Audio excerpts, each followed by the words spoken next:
Do you think the News of the World was right to expose Mosley's orgy? No, I don't. I think they picked the wrong target there. They're only... I mean, it may have been very funny to read, and it was quite fun to read it, but the justification has got to be that there's some public interest.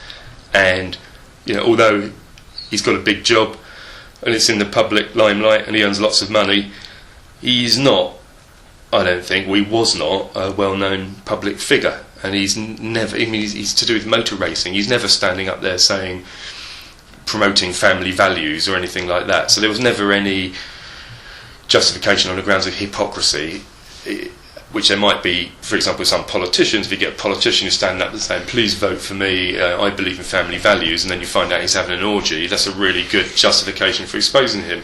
This was just something this guy did in his spare time that was nobody else's business, I think. So no, I think they got it wrong. Does Mosley have a strong case in the Euro court because of the breach of confidence? Yes, I think he does. Yeah, the short answer to that is I think he's got a very strong case, and probably again because the public interest side of it is so weak. If Mosley succeeds in passing the law in the court, do you think Twitter can save journalists every time something goes wrong? If he succeeds in getting his law passed, that means journalists can't publish anything about anyone without clearing Twitter it. Can. Yeah, right. I see. Yeah, see, just like Carteret, basically. Right. Okay. Yeah, it's a good question, because all these injunctions and all the rest of it, do they apply to people who are tweeting? Do they apply to people who are sending emails, podcasting, or whatever? It's a very grey area. Generally speaking, if an injunction has been served on you, I think you're supposed to know it personally. You can't injunct the Twitter sphere. So this is happening time and time again, where there are restrictions placed on journalists, perhaps quite rightly, quite often, injunctions and so on. And the social media and the blogosphere, whatever you like to call it, isn't encompassed by it and just carries on. I think that's actually been happening a while. I mean, it probably started with President Clinton, Monica Lewinsky business, where the rumours about his sexual relationships with his intern, Monica Lewinsky, were being circulated on the web in the early days of blogging, really. And they continue to circulate on the web in the blogosphere, if you like, where there's a lower standard of proof.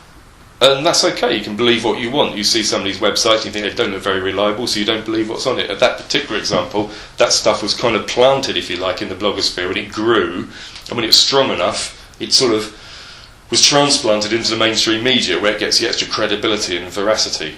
So,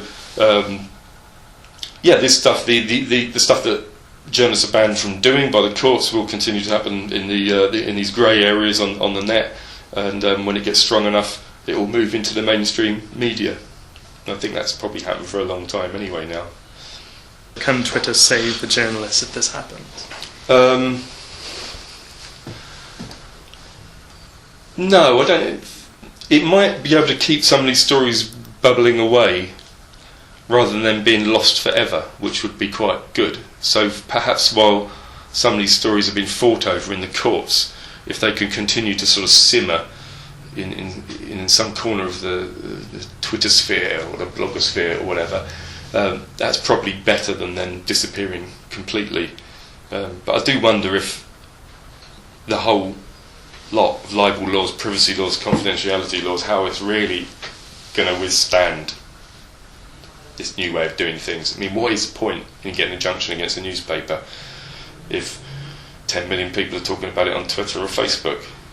So I don't know whether it will save journalism, but I think the Twitter and all the rest of it is not so much what it will do to journalism, it's more likely to put people like Carteret out of business, I would have thought. I mean, if I'd paid a lot of money to Carteret to get me an injunction, I found it turned out to be the most talked about thing on Twitter, I think I'd want my money back. So I think it's not so much whether it will save journalism, whether it might free it up a bit, possibly. I don't know. Okay. That's about what I can say on that. Thank you very much.